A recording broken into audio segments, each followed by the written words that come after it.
எங்களை பொறுத்த வரைக்கும் ஆஸ் அ ஒரு டிஎம்கே ஃபாலோவராக, ஹானரபிள் சீஃப் மினிஸ்டரோட ஃபாலோவராக, ஒரு அட்மையராக இருக்கும்போது எங்களை பொறுத்த வரைக்கும் எங்களுடைய திருமய தொழிலில் ஃபேமஸ்னால் திருமயம்னா திமுக ஃபேமஸ். அதாவது எங்களுக்கு ஓட்டு போட்டவங்க சரி, எங்களுக்கு ஓட்டு போடாதவங்களுக்கும் ஆனால் ஆட்சி இது ஏன் ஓட்டு போட்டீங்க எல்லாருமே யோசிக்கணுங்கிறதுக்காக நாங்கள் ஆட்சி செய்வோம் அப்படின்னா கலைஞர் விட்டு போன செயல்களை அக்கம்யூனிஸ்ட்ங்கிற லெவலில் தான் இப்போ ஹானரபிள் சிஎம் இருக்கிறாங்க. அவங்க அளவுக்குலாம் யாராலையும் ஓட முடியாது. சிஎம்மோ ஹானரபிள் டெப்டி சிஎம்மோ அவங்க எப்போ தூங்குவாங்க எப்போ எந்திரிப்பாங்கன்னு யாருக்குமே தெரியாது. நம்மை காக்கும் 48 ஸ்கீம் இது ஒரு ஆர்டிஏ ரோட் டிராஃபிக் ஆக்சிடென்ட் ஆகிடுச்சு அப்படின்னா அந்த பேஷண்ட் என்ன ஆவாங்க அப்படிங்கிறது தான் இந்த ஸ்கீமுடைய இது சிஎம் இனாகுரேட் பண்ணது. இந்த ஸ்கீமில் என்ன அப்படின்னா அந்த பேஷண்ட்டை யார் கூட்டிகிட்டு போய் ஒரு ஹாஸ்பிட்டலில் சேர்க்குறவங்களுக்கு 5,000 rupees கவர்மெண்ட் இனிஷியேட்டிவ் கொடுக்குறாங்க. இன்னைக்கு தமிழ்நாட்டுக்கு இருக்கக்கூடிய ஒரு அச்சுறுத்தலாக பாஜக மாறி நிற்குது அப்படின்னு முதலமைச்சர் நிறைய விஷயங்களை கோட் பண்ணுறாரு, டெப்டி சிஎம் கோட் பண்ணுறாரு. நீட் இஷ்யூங்கிறது பெரிய இஷ்யூ. ஓபிசி எஸ்சி எஸ்டி நீங்கள் பார்த்தீங்கன்னா zero comes to -40. If a candidate has not taken any mark and he has 40 negative answers, ஒரு நெகட்டிவ் ஆன்சருக்கு ஒரு மைனஸ் மார்க். ஸோ எல்லாமே தப்பாகி 40 கொஸ்டின் தப்பாக எழுதியிருந்தாலும் he is eligible for PG NEET. He is eligible to get MD/MS admission போது அந்த question of நீட்டுங்கிறதே இருக்குது. அதை தான் கேட்குறோம். ஓகே, அதுக்கான விஷயங்களாக தான் அதை முன்னெடுத்துக்கிட்டே இருக்குது தொடர்ச்சியாக திமுக. குறிப்பாக விஜய் அவர்களுடைய அரசியல் வருகை, அவருடைய அந்த தாக்கம் அப்படின்றதால எப்படி பார்க்க? இப்போ ஒரு பெரிய லெவலில் ஆளாக வரணுங்கிறது ஆசை இருக்கும். டேரக்டாக நான் போய் உட்கார முடியாது. அதுக்கு நான் என்னை தகுதிப்படுத்திக்கணும். நான் என்னை தகுதிப்படுத்தி அதை மற்றவங்க என்னை எக்ஸெப்ட் பண்ணிக்கணும். நான் ஒரு பிம்பிக்கு ஒரு கிளாமர் வச்சு நான் போக முடியும் அப்படின்னா எந்த அளவுக்கு அது ஒர்க் அவுட் ஆகும்னு எனக்கு. Okay, so are you eligible for? உங்களுடைய பார்வையில் திராவிட மாடல் 2.0 ஆட்சி அப்படின்றது எப்படி இருக்குன்றது பார்க்க? இப்போ தமிழ்நாடுடைய மெயின் இஷ்யூ வாஸ் ஃபைனான்ஸ். அதில் இங்கே நிறைய ஸ்கீம்ஸ் நிறையா பண்ணணுன்னாலும் ஃபைனான்ஸுங்கிறது ரொம்ப பெரிய இஷ்யூவாக இருந்துச்சு. பணம் இல்லை. பட் இதுக்கு முன்னாடி இந்த ஃபுல் பட்ஜெட் 3 பட்ஜெட்டில் நீங்கள் பார்த்தீங்கன்னா அந்த பெர்சன்டேஜ் ஸ்டார்டட் ரெடியூசிங். அவங்களுடைய விஷன் நீங்கள் பார்க்கும்போது நிச்சயமாக இண்டஸ்ட்ரியலைசேஷன்லேருந்து எல்லாமே நல்லாயிருக்கும் அப்படிங்கிற எக்ஸ்பெக்டேஷன் 2.0 இருக்கும். கலாட்டா நேயர்களுக்கு வணக்கம். நான் சரவண ராம்குமார். இன்று நம்மோடு திமுக மாநில மருத்துவர் அணி இணை செயலாளர் டாக்டர் அண்ணாமலை ரகுபதி அவர்களாக தான் சந்திக்கிறதா இருக்கும். பேசும் சார், வணக்கம். இந்த இடத்துல உங்களை சந்திக்கிறது ஒரு பெரிய மகிழ்ச்சி. முதல்ல எனக்கு நிறைய கேள்விகள் இருக்குது உங்களுடைய பயணம் சார்ந்து, திட்டம் சார்ந்து, இதெல்லாம். அதுக்கு முன்னாடி தொடர்ச்சியாக மருத்துவத்துறையில் ஒரு அயராத பயணம். இதுக்கிடையில் பொது வாழ்க்கைக்குள்ளே நுழையணும், பொது வாழ்க்கையிலையும் நம்ம இருக்கணும், மக்களுக்கு இந்த பக்கமும் ஒரு சர்வீஸ் பண்ணணுன்றதுக்கான நோக்கம் என்ன? ஏன்னா ஏற்கனவே அது சேவைத்துறை தான். அதுக்கு போக பொது வாழ்க்கை அப்படின்றது எப்படி சார்? நான் எம்பிபிஎஸ் எம்எஸ் ஆர்த்தோ எல்லாமே அண்ணாமலை யூனிவர்சிட்டியில் படிச்சிருந்தேன் சார். 92 எம்பிபிஎஸ், எம்எஸ் ஆர்த்தோ 99 பண்ணியிருந்தேன். அப்போ பொலிட்டிக்கல் பேக்ரவுண்டு. ஸோ இனிஷியலாக எங்கள் அப்பாவுடைய எலெக்ஷன்ஸ்க்காக அவங்களுக்காக எப்போவுமே ஒர்க் பண்ணுறது, எல்லா எலெக்ஷன்ஸ்க்கும் ஒரு 6-7 எலெக்ஷன்ஸ்க்கு ஒர்க் பண்ணியிருக்கிறோம். ஸோ அப்படியே அந்த டைமில் அப்படியே இழுத்து இன்வால்வ் ஆகி இன்ட்ரெஸ்ட் ஆகி இப்போ ஆல்மோஸ்ட் ஃபுல் டைம் தான் பாலிடிக்ஸ்லேயே இருக்கிறோம். ப்ளஸ் ப்ரொஃபஷனை பார்த்துட்ருக்கோம். அப்பாவுக்கு ஒரு பெரிய பாரம்பரியம் உண்டு, நீண்ட நெடிய ஒரு பயணம் உண்டு. அப்பாவுடைய வாழ்க்கை தான் உங்களை இன்ஸ்பயர் பண்ணியிருக்கா, இல்லை சில பார்க்கக்கூடிய விஷயங்களுமே இதெல்லாமே மாற்றணும் அப்படின்ற நம்முடைய கான்ட்ரிபியூஷன்ஸு கொடுக்கணும்னா? இல்லை, அவங்க கூடவே இருந்தது, அவங்க கூடவே ஒர்க் பண்ணது, அவங்க எல்லா இடத்துலையும் அவங்களுடைய எல்லா ஒர்க்லையும் இன்வால்வ் ஆகி பண்ணதுனால ஒரு இன்ட்ரெஸ்ட் வந்தது தான். ஓகே, அப்பா ஒரு பெரிய ரோல் மாடல். ஆமாம். Okay sir. Camp on wheels குறித்து கேள்விப்படுறோம் நிறைய விஷயங்கள் அப்படின்றது. எப்படி அது முதல்ல யோசனை வந்தது, அது எந்த அளவுக்கு இப்போ செயல்பாட்டில் இருக்குது சார்? எங்களுடைய இந்த கேம்ப் ஆன் வீல்ஸ் நடமாடு மருத்துவ முகாம் பண்ணிக்கிட்டு இருக்கிறோம். அது எங்கள் திருமயம் தொகுதியில் எங்களுக்கு மொத்தம் 101 ஊராட்சி. ஒரு ஊராட்சியில் மினிமம் 4 to 5 வில்லேஜஸ் இருக்கும். ஒரு நாளைக்கும் நாங்கள் ஒரு ஊராட்சின்னு சொல்லி 3 ஊராட்சின்னு சொல்லி கிட்டத்தட்ட இப்போ எலெக்ஷன் டேட் அனௌன்ஸ் பண்ணுற வரைக்கும் 2 to 3 times பண்ண போகிறோம். ஆல்ரெடி 1 ரவுண்ட் ஆல்மோஸ்ட் முடிச்சாச்சு. இதோட இன்ஸ்பிரேஷன் என்ன அப்படின்னா, நீங்கள் மக்களை தேடி மருத்துவம் ஹானரபிள் சிஎம் இது பண்ணிகிட்ருக்குறாங்க, இன்ட்ரடியூஸ் பண்ணி இப்போ அந்த ஸ்கீம் ரொம்ப சக்ஸஸ்ஃபுல்லாக தமிழ்நாடு ஃபுல்லாக போயிட்டுருக்கு. ஸோ அதோடைய இன்ஸ்பிரேஷன் தான் இந்த ஸ்கீமு. இது எல்லா வில்லேஜஸ்க்கும் இல்லை போய் அங்கே பேசிக்காக என்ன பண்ணுறோன்னா, identify people with diabetes, hyper tension, அப்புறம் ஹூ நீட்ஸ் ஃபிசியோதெரப்பி. சில பேருக்கு இப்போ உங்களுக்கு இந்த வாதம்னு சொல்கிறோம், அந்த மாதிரி பேஷண்ட்ஸ்க்கு ஃபிசியோதெரப்பி கொடுக்குறது. இதை போய் இதுதான் பெருசாக மக்கள் மத்தியில் கவனம் இல்லாமல் அவங்களுக்கே தெரியாமல் அவங்கள்கிட்டயே ரொம்ப நாளாக இருக்கிறது. பெரிய காம்ப்ளிகேஷன்ஸ் வந்ததுக்கப்புறம் தான் அதை அவங்க ஐடென்டிஃபை பண்ணுறாங்க. ஸோ அதை ஃபஸ்ட்டு போய் ஐடென்டிஃபை பண்ணி ட்ரீட் பண்ணலாங்கிறது தான் இந்த கேம்ப் ஆன் வீல்ஸோடைய நோக்கம். ஸோ இந்த கேம்ப் ஆன் வீல்ஸ் அப்படின்றது நீங்கள் கடைக்கோடி வரைக்கும் கொண்டு போய் சேர்க்குறீங்க. அப்படி இருக்கும்போது மக்களுடைய அந்த வரவேற்பு அப்படின்றது எப்படி இருக்குது? எவ்வளோ தூரம் அது மக்கள் அதை எதிர்பார்த்த ஒன்றா மாறி இருக்கு இன்னைக்கு? இல்லை, நாங்கள் வந்து ஒரு ஊருக்கும் இந்த போகிறோம் அப்படின்னா நாங்கள் ஒரு 1 or 2 டேஸ்க்கு முன்னாடி எல்லா ஊர்லையும் இன்ஃபார்ம் பண்ணிடுறோம். இப்போ நீங்கள் பார்த்தீங்கன்னா ஒரு வில்லேஜில் ஒரு பஞ்சாயத்தில் 4 வில்லேஜுக்கு நாங்கள் போகிறோம். ஒரு கிராமத்தில் மினிமம் ஒரு 200லேருந்து 300 பேர் இருப்பாங்க. அதில் வந்து மினிமம் எங்களுக்கு வந்து ஒரு கேம்ப்லேயும் 75 to 80 ஒரு வில்லேஜில் ஒரு நாளைக்கு கிட்டத்தட்ட வி கிராஸ் 250 to 300 பீப்புள் இந்த பஞ்சாயத்து. அப்படிங்கும்போது அவங்களுக்கு இது வந்து கிட்டத்தட்ட ஒரு 45-50 டேஸாகவே நாங்கள் அந்த இதை பார்த்துட்ருக்கோம். என்றைக்குமே எங்களுக்கு டிப் ஆனது கிடையாது. ஸோ நிச்சயமாக அவங்களுக்கு இன்ட்ரெஸ்ட் இருக்குது, ஆர்வமாக வந்து அவங்களுடைய இதை பார்த்துக்கிறாங்க. இப்போ இந்த பக்கம் கேம்ப் ஆன் வீல்ஸ் மாதிரியே இந்த பக்கம் பசுமை திருமயம் அப்படின்றதையும் கேள்விப்படுறோம். ஸோ அது சின்ன வயசுலேருந்தே ஒரு ஆசையை இப்படி தான் இருக்கணும் அப்படின்றதுக்கான வெளிப்பாடாக எப்படி அது? நீங்கள் எங்களுடைய டிஸ்ட்ரிக்ட், நீங்கள் புதுக்கோட்டை டிஸ்ட்ரிக்ட் நீங்கள் பார்த்தீங்கன்னா எங்களுக்கு வந்து பெரிய வாட்டர் பாடி எதுவுமே கிடையாது. காவேரியிலேருந்து வர கூட்டு குடிநீர் திட்டம் தான். ஸோ எங்களுக்கு வந்து adjacent to Sivaganga Ramanathan district.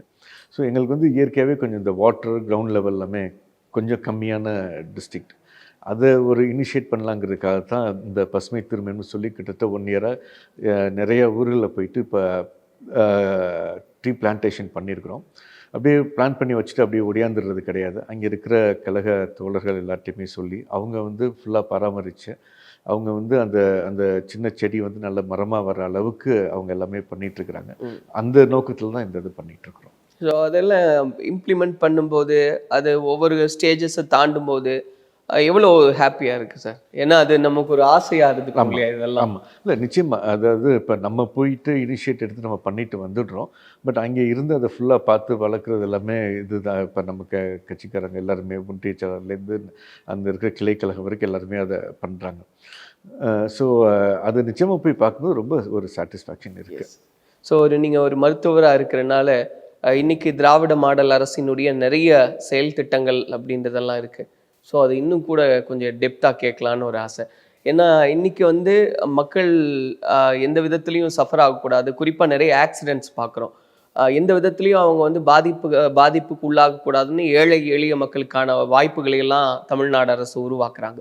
அந்த திட்டம் குறித்து உங்களுடைய பார்வை எப்படி இருக்குது? எப்படி அது கடைசி மட்டம் வரைக்கும் போய் சேருதுன்னு பார்க்குறீங்க? இப்போ நீங்கள் சொல்கிற ஸ்கீம் வந்து நம்மை காக்கும் 48 ஸ்கீமு. இது வந்து ஒரு ஆர்டிஏ ரோட் டிராஃபிக் ஆக்சிடென்ட் ஆகிடுச்சு அப்படின்னா அந்த பேஷண்ட் என்ன ஆவாங்க அப்படிங்கிறது தான் இந்த ஸ்கீமுடைய இது வந்து சிஎம் வந்து இனாக்ரேட் பண்ணது. இதில் எங்களுக்கு இந்த ஸ்கீமில் என்ன ஒரு பெரிய அட்வான்டேஜ், ஹானரபிள் சிஎம்ஓ ஹெல்த் மினிஸ்டரும் இதை வந்து மேல்மருவத்தூர் ஆதிபராசக்தி மெடிக்கல் காலேஜில் தான் இந்த ஸ்கீமை இனாக்ரேட் பண்ணாங்க. அப்போ வந்து ஃபஸ்ட்டு ஒரு 10 to 12 ஹாஸ்பிட்டல்ஸ் கூப்பிட்டு அந்த கனவு இந்த பாஸ்வேர்டெலாம் கொடுத்து அந்த ஸ்கீமோட இதை கொடுத்தாங்க. அதில் அன்னைக்கு எங்களுடைய கற்பனை இன்ஸ்டியூட் ஆஃப் மெடிக்கல் சயின்சஸ்க்கும் அன்னைக்கு நாங்கள் அந்த ஸ்டேஜில் தான் அன்னைக்கு டே 1லேருந்து நாங்கள் சிஎம்டேருந்து வாங்கி we have started the scheme. பொதுவாக முன்னாடி வந்து ஒரு ஆர்டிஏ ஒரு ரோட் டிராஃபிக் ஆக்சிடென்ட் ஆகிடுச்சு அப்படின்னா பப்ளிக் வந்து நின்றுட்டு அப்படியே பார்த்துட்டு அப்படியே போயிடுவாங்க. எல்லாருக்கும் ஒரு பயம் இருக்கும். மேக்ஸிமம் 108 ஃபோன் பண்ணி சொல்லிடுவாங்க. இப்போ என்ன அப்படின்னா இந்த ஸ்கீமில் என்ன அப்படின்னா அந்த பேஷண்ட்டை வந்து யார் கூட்டிகிட்டு போய் ஒரு ஹாஸ்பிட்டலில் சேர்க்குறாங்களோ அந்த பேஷண்ட்டுக்கு வந்து நாங்கள் இன்ஃபார்ம் பண்ணிட்டோம் அப்படின்னா நாங்கள் அவங்களுக்கு ஒரு ஐடி க்ரியேட் பண்ணிட்டோம்னா அந்த பேஷண்ட்டுடைய இனிஷியல் 48 ஹவர்ஸ்க்கு 2 lakhs வந்து கவர்மெண்ட் கொடுத்துட்றாங்க. அவருடைய இனிஷியலாக நீங்கள் ஹெட் இன்ஜரி இருக்கும் அப்படின்னா பேஷண்ட்டால் ரெக்கக்னைஸ் பண்ண முடியாது. அவங்களுடைய ரிலேட்டிவ்ஸ் அட்டண்டர்ஸ் எங்கே இருக்காங்க அவங்களால சொல்ல முடியாது, தெரியாது. ஒரு ஸ்டேட் ஆஃப் கோமால இல்லை ஒரு டிஸோரியன்டேஷனில் இருப்பாங்க. அதை அவாய்ட் பண்ணுறதுக்காக கவர்மெண்ட் வந்து 2 lakhs வரைக்கும் ஸ்பெண்ட் பண்ணுறாங்க. இப்போ ஒரு எம்ஆர்ஐ எடுக்கிறதுக்கோ, ஒரு சிடி எடுக்கிறதுக்கோ, ஒரு சீரியஸ் ஆஃப் எக்ஸ்ரேஸ் எடுக்கிறதுக்கோ, இல்லை இனிஷியல் ட்ரீட்மெண்ட் பண்ணுறதுக்கோ அது பெரிய யூஸ்ஃபுல்லாக இருக்கும். பேஷண்ட்ஸ் வந்து பொதுவாக வந்து யாராச்சும் போய் நானும் சின்ன வயசில் இருக்கும்போது ஒருத்தவங்க ஆக்சிடென்ட் ஆனவங்களை போய் ஹாஸ்பிட்டலில் போய் அட்மிட் பண்ணுறோம் அப்படின்னா அது அது அது அது வந்து ஒரு பேசிக்கலாக ஒரு medical legal case. MLC patient accident AR entry போட்டுருவோம், ஆக்சிடென்ட் ரெஜிஸ்டர் என்ட்ரி பண்ணிடுவாங்க. ஸோ ஒரு தடவை நம்மளை கூப்பிடுவாங்க அப்படின்னு சொல்லி நிறைய பேர் கூட்டிகிட்டு போக மாட்டாங்க. இப்போ யார் கொண்டு போய் சேர்க்குறவங்களுக்கு 5,000 rupees கவர்மெண்ட் இனிஷியேட்டிவ் கொடுக்குறாங்க. இந்த ஸ்கீம் வந்து தமிழ்நாட்டில் எங்கே ஆக்சிடெண்ட் ஆனாலும் அவங்க தமிழ்நாட்டில் இருக்கிறவங்களா இருக்கணும்னு கிடையாது, அதர் ஸ்டேட்டாக இருக்கலாம், இந்தியாவில் இருக்கலாம், இல்லை ஃபாரினர்ஸாக இருக்கலாம், யாராக இருந்தாலும் தமிழ்நாட்டில் ஆக்சிடென்ட் ஆச்சுன்னா இந்த ஸ்கீம் அப்ளை ஆகுது. It is not only for for Tamil Nadu people. Yes. இப்போ நீங்கள் சொன்ன மாதிரி சார், உண்மையாகவே அந்த ஒரு அச்ச உணர்வு இருந்தது எல்லாருக்குள்ளேயும். ஒரு ஆக்சிடென்ட் நடந்துருச்சுன்னா நமக்கு என்ன நமக்கு ஏதாவது ஒரு பிரச்சனை வருமோ அப்படின்றது தான் பொது மனப்பான்மையாகவே இருந்தது. ஒரு சிலர் தான் உடனே ஓடி வந்து என்ன ஆச்சு அப்படின்னு பார்க்கறது. அந்த நிலைக்கு வந்து நாம மட்டுமே காரணம் இல்லைன்றதும் புரியுது, சமூகமும் காரணம் அப்படின்றது. அப்போ அதை மாற்றணும் அப்படின்ற ஒரு முயற்சி, ஒரு திட்டம், அது எந்த அளவுக்கு பயனளிக்கக்கூடியதாக இருக்குது, எவ்வளோ சந்தோஷமாக இருக்குது சார்? ஏன்னா அதனால் நிறைய உயிர்கள் காப்பாற்றப்படுது இல்லையா? இல்லை, இப்போ வந்து 2,51,000 பேஷண்ட்ஸ் இது வரைக்கும் இந்த ஸ்கீமில் இப்போ வந்து கிராஸ் பண்ணியிருக்கிறாங்க இன்னைக்கு வரைக்கும். ஸோ அப்போவே இந்த ஸ்கீம் ஸ்டார்ட் பண்ணி இப்போ 2-3 வருஷம் ஆகுது. 2 லட்சம் 2,51,000ங்கிறது எனக்கு தெரிஞ்ச data. It might be plus or minus இருக்கலாம். பட் நான் படித்த வரைக்கும் 2,51,000 பேர் இந்த ஸ்கீம்னால பெனிஃபிட் ஆகிருக்காங்க. ஒரு பெரிய இது அதில் வந்து அவ்வளோ பேர் கொண்டாந்து சேர்த்துருக்குறாங்க அப்படிங்கிறது இந்த ஸ்கீமுடைய அந்த அச்ச உணர்வை ஸ்லோவாக நிச்சயமே போக்கும். ஈவன் அது பிரைவேட் ஹாஸ்பிட்டல்ஸும் இன்வால்வ். எனி ஹாஸ்பிட்டல், அதாவது அது எம்பேனல் ஹாஸ்பிட்டல்ஸ். அதில் தான் நான் உங்களுக்கு ஃபஸ்ட்டு சொன்னது, மேல்மருவத்தூர் ஆதிபரசத்தில் பண்ணும்போது எங்கள் ஹாஸ்பிட்டல் அதில் அந்த ஸ்கீமில் எம்பேனல் பண்ணதில் நாங்களும் இருந்தோம். ஸோ ஒரு பக்கம் இந்த மாதிரியான ஸ்கீம்ஸ் அப்படின்றது பார்க்குறோம். இன்னொரு பக்கம் பார்த்தீங்கன்னா எல்லாருக்குமான திட்டங்கள் அப்படின்றது, இலவச பேருந்தாக இருக்கலாம், இல்லை காலை உணவு திட்டம், நான் முதல்வன், பெண்கள் ஆரம்பித்து ஒவ்வொரு தரப்பட்ட மக்களுக்கும் அவங்களுடைய வாழ்க்கை தரத்தை மேம்படுத்தக்கூடிய விதத்தில் ஒரு சங்கிலி தொடர் தான் அது இல்லையா? ஏன்னா அதை தான் முதலமைச்சரும் சொல்கிறாரு, கடைமட்டத்திலேருந்து கடைசி வரைக்கும் எங்களுடைய திட்டங்கள் வரும் அப்படிங்க கூடவேன்னு. அது எப்படி சாத்தியம்னு பார்க்குறீங்க சார்? அது வந்து அங்கேருந்து இங்கே அப்படின்னா ஒரு மேஜிக் தான் அது. ஸோ அது எப்படி அது? ஹானரபிள் சிஎம்மும் சரி, ஹானரபிள் டெப்டி சிஎம்மும் சரி, 2 தான் அவங்க வந்து பிலீவ். ஒன்று வந்து women empowerment and youth. So அதை நோக்கி தான் அவங்களுடைய அந்த 2 பாயிண்ட்டு, அந்த 2 அஜெண்டா நோக்கி தான் அவங்களுடைய எல்லா ஸ்கீம்ஸுமே இருக்குது. இப்போ வந்து ஒரு விமன் எம்பவர்டு அப்படின்னா it can make lot of change அப்படிங்கிறத இந்த ஸ்டேட்டுக்கு பெரிய ப்ரோக்ரஸ் இருக்கும் அப்படிங்கிறத நம்ம கண்கூட இப்போ பார்த்துட்ருக்குறோம். இன்றைக்கி இந்தியாவிலேயே மேக்ஸிமம் விமன் ஒர்க்கிங் ஃபோர்ஸ் வந்து தமிழ்நாட்டில் தான் இருக்குது. Almost 41% of people have been working in any industry, இல்லாட்டி வேறு ஏதாச்சும் ஒரு இதில் ஒர்க் பண்ணிகிட்ருக்குறாங்க. School education to college education நீங்கள் பார்த்தீங்க அப்படின்னா அதில் தமிழ்நாடு தான் இன்றைக்கி இருக்குது.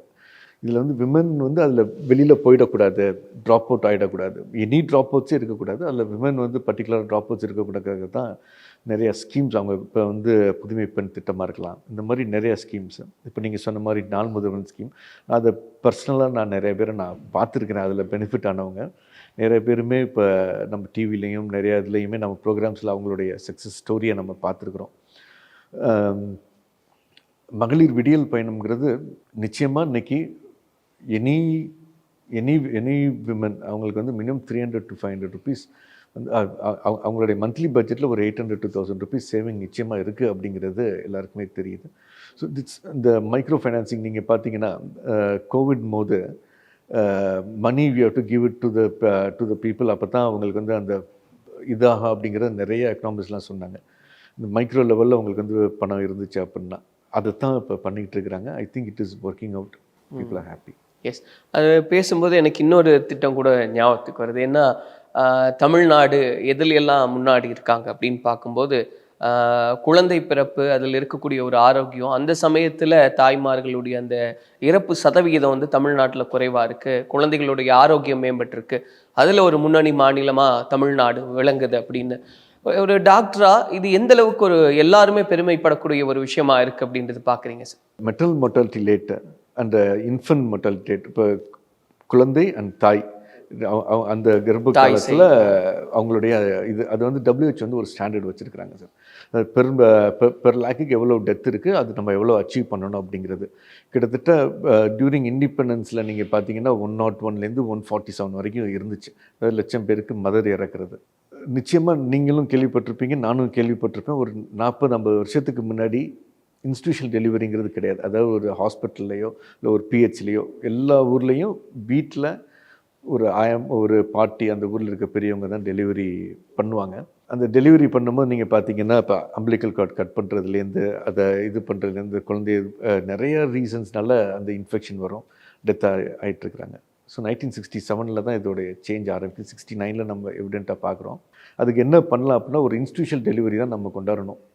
89 வந்து ஹானரபிள் முத்தமிழறிஞர் டாக்டர் கலைஞர் இந்த ஸ்கீம் வந்து எல்லாருமே வந்து திமுக அப்படின்னா இலவசம் கொடுத்து ஓட்டு வாங்குவாங்க அப்படிங்கிறத சொல்லுவாங்க. ஒரு ஸ்கீமுக்கும் பின்னாடி ஒரு இலவசமான ஸ்கீமுக்கும் பின்னாடி there is a scientific reason அப்படிங்கிறது நிச்சயமாக இன்னுமே வர்றவங்களுக்கு தெரியும். இன்ஸ்டிடியூஷனல் டெலிவரியை ப்ரமோட் பண்ணணும். நீங்கள் வந்து ஹாஸ்பிட்டல்லையோ ஒரு பிஹெச்லேயோ ஒரு மெடிக்கல் காலேஜ்லேயோ இல்லை ஹெட் குவார்ட்டர்ஸ் ஹாஸ்பிட்டலையோ இல்லை ப்ரைவேட் ஹாஸ்பிட்டலே போய் டெலிவரி பண்ணுங்க அப்படின்னா யாரும் பண்ண போகிறது கிடையாது. அதுக்காக தான் அந்த மூலு ராமாமிர்த அம்மையார் எம்எம்ஆர் ஸ்கீம் கொண்டாந்தாங்க. அப்போதைக்கு ஃபஸ்ட்டு ஒரு 8,000 நினைக்கிறேன், அப்புறம் 12,000, இன்றைக்கி 18,000 ருபீஸ் வரைக்கும் இன்ஸ்டிடியூஷன் டெலிவரி பண்ணால் அவங்களுக்கு வந்து கிடைக்கும். எல்லா ஊர்லேயும் பிஹெச்சிஸ் இருக்குது, அதில் விஹெச்என் இருக்கிறாங்க, village health nurse. Village health nurse வந்து எல்லாருக்கும் ஒன்ஸ் தி பிகம் ப்ரெக்னென்ட்னா அவங்களுக்கு வந்து பிக்மி நம்பர் கொடுத்து அதை என்ட்ரி போட்டு அவங்களுடைய antenatal checkup minimum 3 months 6 months 9 monthஸில், அப்புறம் இந்த ஆன்டிநேட்டலில் வந்து அவங்களுடைய இம்யூனைசேஷன் ஷெடியூல் கண்டக்ட் பண்ணுறது, குழந்தை டெலிவரி, அப்புறம் போஸ்ட் நேட்டலில் வந்து என்னென்ன பண்ணணுங்கிறத அவ்வளோ பியூட்டிஃபுல்லாக பண்ணிட்டு வர்றதுனால தான் இந்த ஸ்கீம் இன்றைக்கி வந்து இன்ஃபன்ட் மோர்டாலிட்டி ரேட்டும் மெட்டர்னல் மோர்டாலிட்டி ரேட்டும் தமிழ்நாட்டில் இந்தியாவிலேயே கம்மியாக இருக்குது. ஸோ இது ஒரு பக்கம். இன்னொரு பக்கம் நிறைய டயாலிசிஸ் சென்டர்ஸ் அப்படின்றது. ஸோ எல்லா குறிப்பாக இந்த ஏழை எளிய மக்களுக்கான விஷயங்களை சாத்தியப்படுத்தணும் அப்படின்றது.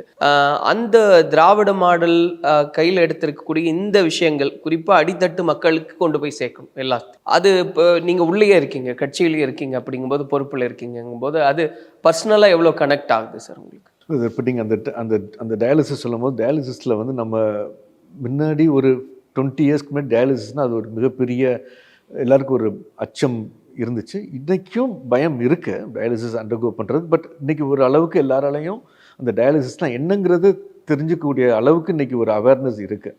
பட் அதுலேயுமே நீங்கள் பார்த்தீங்கன்னா கண்டினியூஸாக நீங்கள் டயாலிசிஸ் பண்ணும்போது ரெண்டு விதமான மிஷின்ஸ் தேவைப்படும். ஒரு சில பேருக்கு வந்து டயாலிசிஸ் பண்ணும்போது வைரஸ் அஃபெக்ட் ஆகிடும். அந்த வைரஸ் அஃபெக்டான பேஷண்ட்டை நார்மல் மிஷினில் போட்டால் அடுத்து வரப்போகிற பேஷண்ட்டுக்கும் வைரஸ் இன்ஃபெக்ஷன் வந்துடும். ஸோ அந்த கண்டினியூஸாக செக்கப் பண்ணிகிட்ருக்கணும். இவங்களுக்கும் அவங்க அதாவது நான் வைரலுக்கும் வைரல் பேஷண்ட்ஸ்க்கும் தனியாக செக்ரிகேட் பண்ணி மிஷின்ஸ் பண்ணணும். இப்போ இருக்கிற திராவிடமாடல் அரசு honourable chief minister has taken all the necessary steps to earmark for நான் வைரல் அண்ட் வைரல் டயாலிசிஸ். இப்போ எங்களுடைய திருமயத்தூர்லேயே பார்த்தீங்கன்னா முன்னாடி வந்து டயாலிசிஸ்னால் இங்கே புதுக்கோட்டைக்கு வரணும். இப்போ திருமயத்துலேயே எங்களுக்கு வந்து 10 டயாலிசிஸ் மிஷின் இருக்குது. இது மாதிரி எல்லா ஊர்லேயும் எல்லா ஹாஸ்பிட்டல்ஸ்லேயும் எல்லா தாலுக் ஹாஸ்பிட்டல்ஸ்லேயும் இன்றைக்கி டயாலிசிஸ் இருக்குது. சக்ஸஸ்ஃபுல்லாக போயிட்டுருக்கு. நீங்கள் சொன்ன மாதிரி சார் கேம்ப் ஆன் வீல்ஸ் ஆகட்டும், பசுமை திருமயம், இதெல்லாம் தாண்டி இன்னுமே திருமயத்தை பொறுத்த வரைக்கும் உங்களுடைய பார்வை என்னவா இருக்குது? என்னெல்லாம் ஆசை உண்டு, இது இப்படி தான் நம்ம கொண்டு போகணும், எதிர்காலத்தில் இதுதான் இலக்கு அப்படின்றது என்னவா இருக்குது உங்களுடைய தனிப்பட்ட இலக்கை? இல்லைங்க, இப்போ வந்து ஹானரபிள் சிஎம் டெப்டி சிஎம் நீங்கள் பார்த்தீங்கன்னா நான் ஃபஸ்ட்டே சொன்ன மாதிரி விமன் அண்ட் யங்ஸ்டர்ஸ் தான். இப்போ யங்ஸ்டர்ஸை வந்து மோட்டிவேட் பண்ணுறதுக்காக முன்னாடி வந்து நம்ம எல்லாருக்கும் தெரியும், நம்ம ஸ்கூல்லேயே காலேஜில் படிக்கணும் நிச்சயமாக ஏதாச்சும் ஒரு கேம்ஸ்லாம் ஆடிருப்போம். நிறைய பேர் வந்து ஒரு சில பேர் வந்து இப்போ எந்த அளவுக்கு அதில் இன்வால்வ்மெண்ட் நம்மளுடைய ஸ்போர்ட்ஸே ஒரு கரியராக சூஸ் பண்ணலாமா அப்படிங்கிற இதெல்லாம் முன்னாடி இருந்துச்சு. அவ்வளோ ஆப்பர்ச்சுனிட்டிஸ் இருக்கா ஸ்போர்ட்ஸில் அப்படிங்கிறதெல்லாம் இருந்துச்சு. பட் இன்றைக்கி டெப்டி சிஎம்முடைய இனிஷியேட்டிவ்னால இன்றைக்கி நிறைய பேர் they are pursuing sports, they have started pursuing sports as their career. இப்போ அதுக்காக இப்போ இந்த மினி ஸ்டேடியம்ஸ் இப்போ எங்கள் ஊர்லேயும் இப்போ எங்கள் திருமயத்தூர்லேயும் ஒரு மினி ஸ்டேடியம் வந்து இப்போ சாங்ஷன் பண்ணி இப்போ ப்ராசஸ் ஸ்டார்ட் பண்ண போகிறாங்க. ஸோ இந்த மாதிரி கவர்மெண்ட்டுடைய எய்ம்ஸ் என்ன பார்த்தீங்கன்னா, நம்பர் ஒன் ஸ்டேட் அப்படின்னா எப்படி நம்ம சொல்ல போகிறோம், how you are going to judge அப்படின்னா என்ரோல்மெண்ட்டை, gross enrolment rate in school education, higher education and college education, அப்புறம் பெர் கேபிட்டா இன்கம், நம்ம நேஷ்னல் ஆவரேஜ் என்ன, நம்ம ஸ்டேட்டுடைய ஆவரேஜ் என்ன, இதெல்லாமே சிஎம் வந்து கோலாக வச்சிட்ருக்குறாங்க. அந்த கோலை நோக்கி நாங்கள் அதை திருமயத்தில் இம்ப்ளிமெண்ட் பண்ணுறது தான் எங்களுடைய எய்ம். மற்றபடி புதுசாக சிஎம் உடைய அந்த கோல்ஸை அச்சீவ் பண்ணுறது தான் எங்கள் எய்ம். ஓகே. ஸோ இப்போ இந்த பக்கம் நம்ம பொதுப்படையாக பார்க்கும்போது ஒரு பக்கம் முன்னாள் முதலமைச்சர் கலைஞர் அவர்களுடைய செயல் திட்டங்கள் அப்படின்றதெல்லாம் எப்படி இருந்ததுன்னு, இன்றைக்கி முதலமைச்சர் மு.க. ஸ்டாலின் அவர்களுடைய பங்களிப்பு, இப்போ உதயநிதி ஸ்டாலின் அவர்களுடைய அந்த பங்களிப்பு அப்படின்றதெல்லாம் பார்க்குறோம். ஒரு அனுபவமும் சரி, இவருடைய ஒரு துடிப்பும் சரி, இதெல்லாம் எப்படி ஒர்க் அவுட் ஆகுது அப்படின்றது பார்க்குறீங்க? ரெண்டுமே அவசியம் இல்லையா? இல்லை ரெண்டுமே நிச்சயமாக. இப்போ நீங்கள் வந்து ஹானரபிள் சிஎம் நீங்கள் பார்த்தீங்கன்னா இப்போ May 7, 2001 அவங்க சொன்னது அப்படி தான். நான் ஓட்டு அதாவது எங்களுக்கு ஓட்டு போட்டவங்க சரி, எங்களுக்கு ஓட்டு போடாதவங்களுக்கும் ஆட்சி இது. ஏன் ஓட்டு போட்டீங்க எல்லாருமே யோசிக்கணுங்கிறதுக்காக நாங்கள் ஆட்சி செய்வோம் அப்படின்னாங்க. அவங்க வந்து ஹி ஹஸ் பீன் முத்தமிழறிஞர் டாக்டர் கலைஞரோட அவங்க க்ளோஸாக இருந்திருக்கிறாங்க. நம்ம பார்த்தவங்களுக்கே நமக்கு இவ்வளவு இன்ஸ்பயர் பண்ணுறாங்க அப்படின்னா கூடவே இருந்த ஹானரபிள் சிஎம் வந்து அவ்வளவு ஆம்பிஷன்ஸ் அவங்களுடைய எப்படி பெரியாருடைய கொள்கைகளை முத்தமிழறிஞர் கலைஞர் நிறைவேற்றினாங்களோ அதே மாதிரி முத்தமிழறிஞர் கலைஞர் விட்டு போன செயல்களை பிடிக்கிறது அவங்களுடைய அக்யூமினேஷன்கிற லெவலில் தான் இப்போ ஹானரபிள் சிஎம் இருக்கிறாங்க. அவங்க அளவுக்குலாம் யாராலையும் ஓட முடியாது. அவங்க அளவுக்குலாம் யாராலையும் சிஎம்மோ ஹானரபிள் டெப்டி சிஎம்மோ அவங்க வந்து எப்போ தூங்குவாங்க எப்போ எந்திரிப்பாங்கன்னு யாருக்குமே தெரியாது.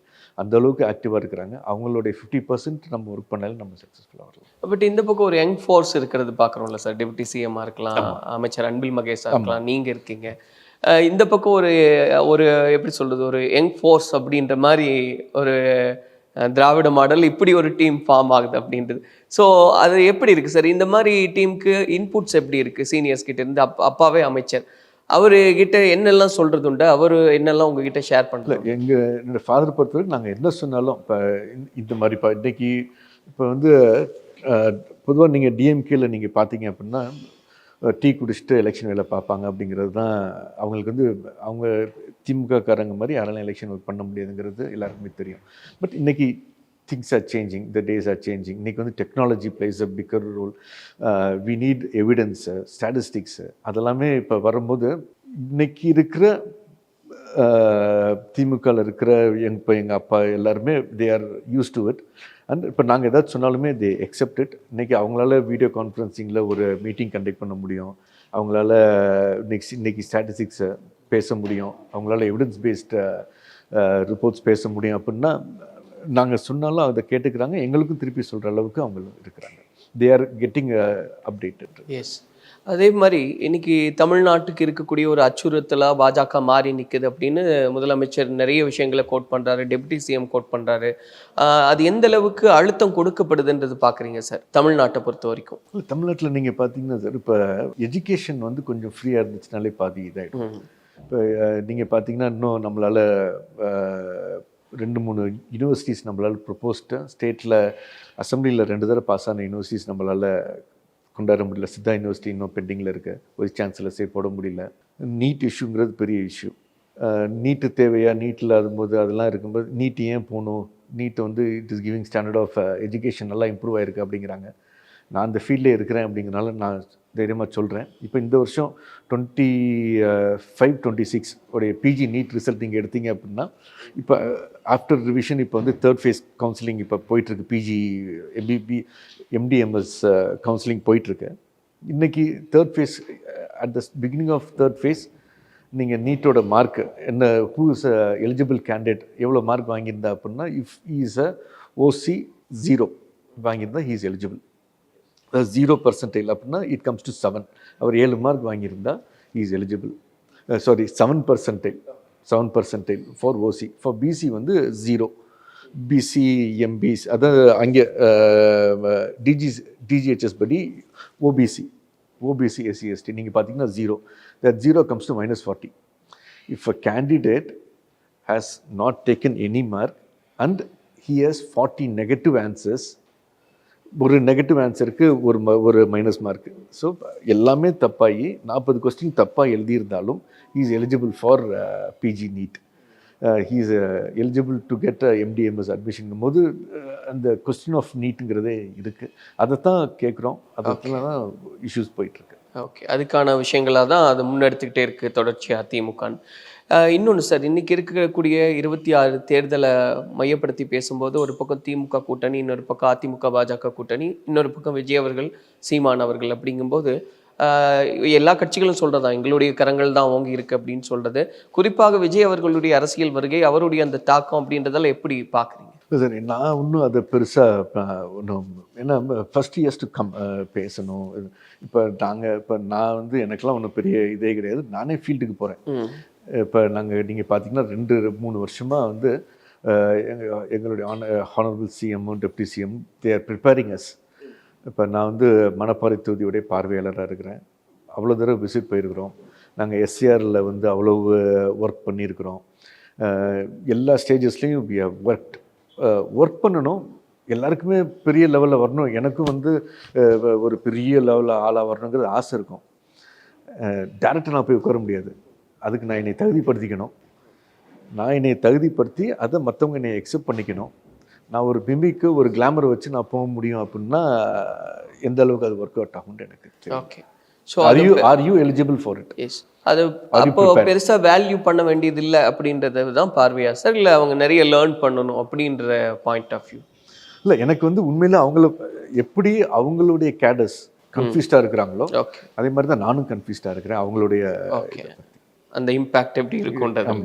எஸ், தொடர்ச்சியாக தமிழ்நாடு முதலமைச்சர் சொல்லிக்கிட்டே இருக்காரு திராவிட மாடல் 2.0, இன்னும் நிறைய திட்டங்களோட இன்னும் நிறைய செயல்பாடுகள். இப்போ உங்களுடைய பார்வையில் திராவிட மாடல் 2.0 ஆட்சி அப்படின்றது எப்படி இருக்குன்றது பார்க்குறீங்க? நீங்கள் வந்து 2021 May 7 ஹானரபிள் சிஎம் வந்து சீஃப் மினிஸ்டராக பொறுப்பேற்கும்போது இப்போ தமிழ்நாடுடைய மெயின் இஷ்யூ வாஸ் ஃபைனான்ஸ். அதில் இங்கே நிறைய ஸ்கீம்ஸ் நிறையா பண்ணணுன்னாலும் ஃபைனான்ஸுங்கிறது ரொம்ப பெரிய இஷ்யூவாக இருந்துச்சு. பணம் இல்லை. நீங்கள் கடைசியாக இருக்க 3 பட்ஜெட் நீங்கள் பார்த்தீங்கன்னா, இப்போ நம்ம எல்லாருமே சொல்லுவோம் பெரிய எக்கனாமிஸ்டாக இருக்கணும்னு தேவையில்லை. நம்ம எல்லாருமே சொல்லுவோம் எவ்வளோ ரூபா வச்சுருக்கிறோம், எவ்வளோ சம்பாதிக்கிறோம், அதுக்கு எவ்வளோ வரைக்கும் கடன் வாங்கலாம் அப்படிங்கிறது தான் தெரியும். நான் 10 ரூபா சம்பாரிச்சா 2 ரூபா கடன் வாங்கலாம். 10 ரூபா சம்பாரிச்சு 12 ரூபா கடன் வாங்கினேன்னா நான் முழுகிடுவேன்.